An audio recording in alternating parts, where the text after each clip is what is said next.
m'appelle Timothée, j'ai 16 ans. Et moi je m'appelle Rémi, j'ai 18 ans. Alors nous du coup, on participe à la Coupe de France du potager parce qu'on trouvait l'idée super sympa de développer la communauté autour des jardins potagers. Exactement. Autour des jardins où la biodiversité s'épanouit. Voilà, le but c'était de montrer qu'une autre façon de faire un potager était possible aussi, en incluant la biodiversité et en travaillant avec elle. On fait un potager ici, Exactement. dans notre jardin. Donc, situé en Savoie, sur les hauteurs d'Aix-les-Bains. Voilà, donc à peu près dans les 300 mètres d'altitude. On a à peu près Oh, une punaise. 300 mètres carrés de... Ouais, 200. Dans Ouais, les 250. 250 mètres carrés de jardin et à peu près 20 mètres carrés de vingtaine. potager Voilà. cultivé. Ici, nous, l'idée c'est la permaculture. Après, on n'a pas trop appris les principes, on fait au feeling en gros. Mais l'idée c'est qu'on n'apporte aucun engrais, Exactement. on arrose 100% à l'eau de pluie. On paille, on couvre le sol dès qu'on peut. On fonctionne avec un système de compost. Toutes les tailles de haies qu'on fait, enfin en fait non pas tous, mais la plupart des tailles de haies qu'on fait, on les s'en broie. resserre après Donc, via le le but c'est broyage, qu'on recycle le plus de choses dans le jardin. via directement des tas de trucs direct sur place. Enfin en fait nous on vise l'autonomie du jardin potager. Le but c'est que le jardin soit autonome et qu'il s'auto-recycle et ça fasse un circuit fermé Exactement. au sein du jardin. Pour qu'on ne dépende pas de ressources extérieures. Principalement c'est Voilà. ça le projet. Donc nous on est pour un sol vivant et on est pour que le sol il soit le meilleur possible pour qu'il apporte le plus de choses aux plantes. Du coup on ne laboure pas, ça c'est important. On désherbe et on apporte de la nourriture au sol avec du fumier, du broyat, le paillage qui est de la paille qu'on récupère chez un fermier qui est à côté de chez nous.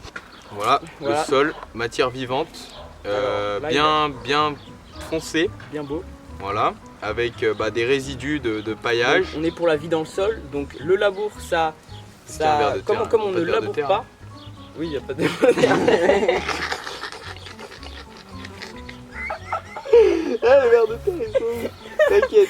Donc, Bon, le gars, il l'idée- est fou. L'idée c'est qu'on préserve un sol vivant. Enfin en fait, on partait d'un sol nul, hein, vraiment, clairement, juste là, tout ce qui est Alors, derrière. on est quand même tout sur ce un qui est sol derrière Tim là, très c'était vraiment argileux. nul. Genre c'était sous une bâche éclatée. Très argileux Oui, et on est sur du très argileux, peu sableux limoneux. et limoneux. On avait fait le test avec les Le pourcentages bocal. des trucs, Mm. mais on sait plus trop. Enfin bref, mais c'est en tout cas argileux, vraiment. Voilà. On arrivait, quand on était petit, on arrivait à faire des pots. Ah oui, des on pots avait en terre fait, cuite, on faisait de la si vous voulez. poterie hein, avec la terre du jardin, Donc, voilà, c'est pour dire. Il faut quand même voilà. Et sinon en dessous c'est calcaire le rocher. Le sol, Notre sol. le ne laboure c'est la pas. base en fait. Comme on ne laboure pas, la vie du sol se développe. On apporte de la matière organique pour enrichir et nourrir notre sol, qui va donc devenir meilleur et plus résilient. Voilà. Le but c'est qu'il soit résilient à la sécheresse, aux intempéries, donc qu'il puisse Aux aléas absorber, climatiques. quoi, en absorber beaucoup d'eau quand il pleut, des trompes d'eau, et quand il y a une forte sécheresse, et qu'il puisse aussi garder l'eau. Donc ça c'est Voilà. notre but principal pour ensuite avoir un environnement sain pour nos plantes. Voilà, et donc le deuxième but, c'est tout ce qui est autour du potager et de la production donc de nourriture. On est convaincu que ce sera important dans notre futur de savoir un minimum produire des légumes, Ouais, des fruits, c'est ça. parce que on pense que ce sera très utile de savoir ça dans le siècle qui vient. Et donc du coup, on s'est mis à ça.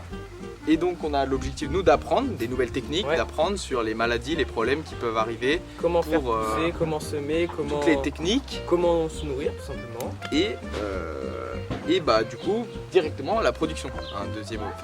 Dans l'objectif c'est produire des trucs qu'on puisse manger, mais nous l'objectif avec la surface et le temps qu'on y met, c'est pas de genre produire pour 50 personnes. Et puis la connexion à la nature, voilà.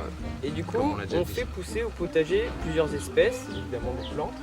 Donc on fait pousser des tomates pour l'été, Basique, ouais. voilà. On a les fraises, en fait on a tous les classiques. Voilà, quoi. différentes variétés. Enfin, fraises, tomates, pommes de terre, maïs, tournesol, Tournesol, carottes, radis, carottes, radis. quand ça marche, parce que bon en général ça marche pas. Quoi d'autre? Là on fait des fèves, on fait des pois, Voilà, ouais, ça c'est on, marrant, on ça a fait bien marché. des légumes racines. Mais donc on essaye de faire de tout quoi, de partir de la graine et à la fin récolter.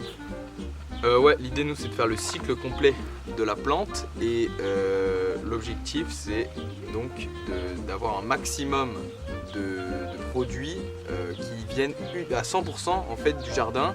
C'est-à-dire là cette année on a acheté encore du terreau semis, mais l'idée maintenant ce serait de plus acheter de terreau semis. Et donc là maintenant on a au moins le potentiel de faire des trucs pas mal. On a le potentiel d'avoir. Après, est-ce qu'on va réussir? Après on n'y met pas un investissement non plus de fou en termes de temps. On est quand même encore huissier, donc voilà, faut quand même faire les études. Les week-ends. Et genre quand on a le temps, donc souvent le problème c'est l'arrosage parce qu'en gros faut y aller tous les jours quand il fait chaud. Donc on a notre eau de pluie, on a notre cuve. Donc on a quoi? On a 2 mètres cubes? Non, on a plus, on a à peu près 2,5 mètres cubes à peu près de cuve. Et on est quand même dans un climat où il pleut quand même pas mal. On est quand même dans une région assez tempérée. Mais globalement, on a quand même de la pluie et puis quand on a un petit orage le soir qui passe, qui pose un peu d'eau, ça fait plaisir. En ce moment, c'est bien ça la météo. Là, il y a bientôt, je pense, ça va encore claquer ce soir. Alors, nous, sur les cultures, on essaye d'utiliser ce qu'on a à disposition pour faire pousser nos plantes. Quand on veut faire des semis un peu plus tôt, on peut utiliser la serre. Enfin, on crée créé une serre, enfin plusieurs en fait, mais qui est pas mal parce que le principe c'est qu'on met du fumier, voilà, et que le fumier, comme on met un gros stock de fumier, il crée de la chaleur, et au-dessus du fumier on met nos semis, et du coup comme tout ça c'est enveloppé par une bâche plastique, et du coup la bâche elle garde la chaleur, et du coup ça fait une humidité et une température suffisant à la germination de nos graines. Sinon on sème en fonction du calendrier des saisons, hein. Ça c'est un truc pas mal aussi avec le jardin potager que j'ai appris, c'est les saisons. Voilà, on sème en fonction des saisons et pas en fonction de la lune. Ah non, voilà. La lune non, c'est pas pour nous. La lune, un truc dont on n'a pas parlé, c'est pas vraiment juste lié au potager, mais en gros c'est le jardin, nous on plante des arbres. Du coup, nous le but c'est qu'en fait de base on avait un jardin l'été qui séchait beaucoup, enfin même encore c'est toujours le cas, parce qu'on n'a pas assez de zones d'ombre. Et donc du coup on a planté des arbres, donc pommier, je sais pas si on va voir là-bas, pommier. Alors on a planté 2 pommiers, un poirier, cerisier, un cerisier. Pommier à fleurs, voilà, notamment. Donc ça on est allé les acheter chez un pépinière et on les a ensuite plantés. Ou dans une pépinière. Dans une pépinière. Voilà, tout à fait. Un truc dont on n'a pas parlé aussi, c'est les engrais verts. Voilà. On utilise des engrais verts. Alors, donc ce sont des plantes, hein, bien sûr. Suite à la lecture du livre de Fukuoka. Ah bah on a lu plein de livres, hein. Ça pour le coup, on a toute la littérature là. Donc du coup là on a par exemple du sarrasin qui a très bien poussé, il fait à peu près ça de haut, il est déjà en fleurs, super, bravo, merci. Donc on a semé des engrais verts comme la moutarde qui a... Bon là on avait semé sur une petite parcelle sur quoi, 1 mètre carré. Là. Ici, ou après, ensuite maintenant on a fait pousser du blé, hein, c'est notre petit délire à nous, on fait pousser... Des trucs qui servent à rien.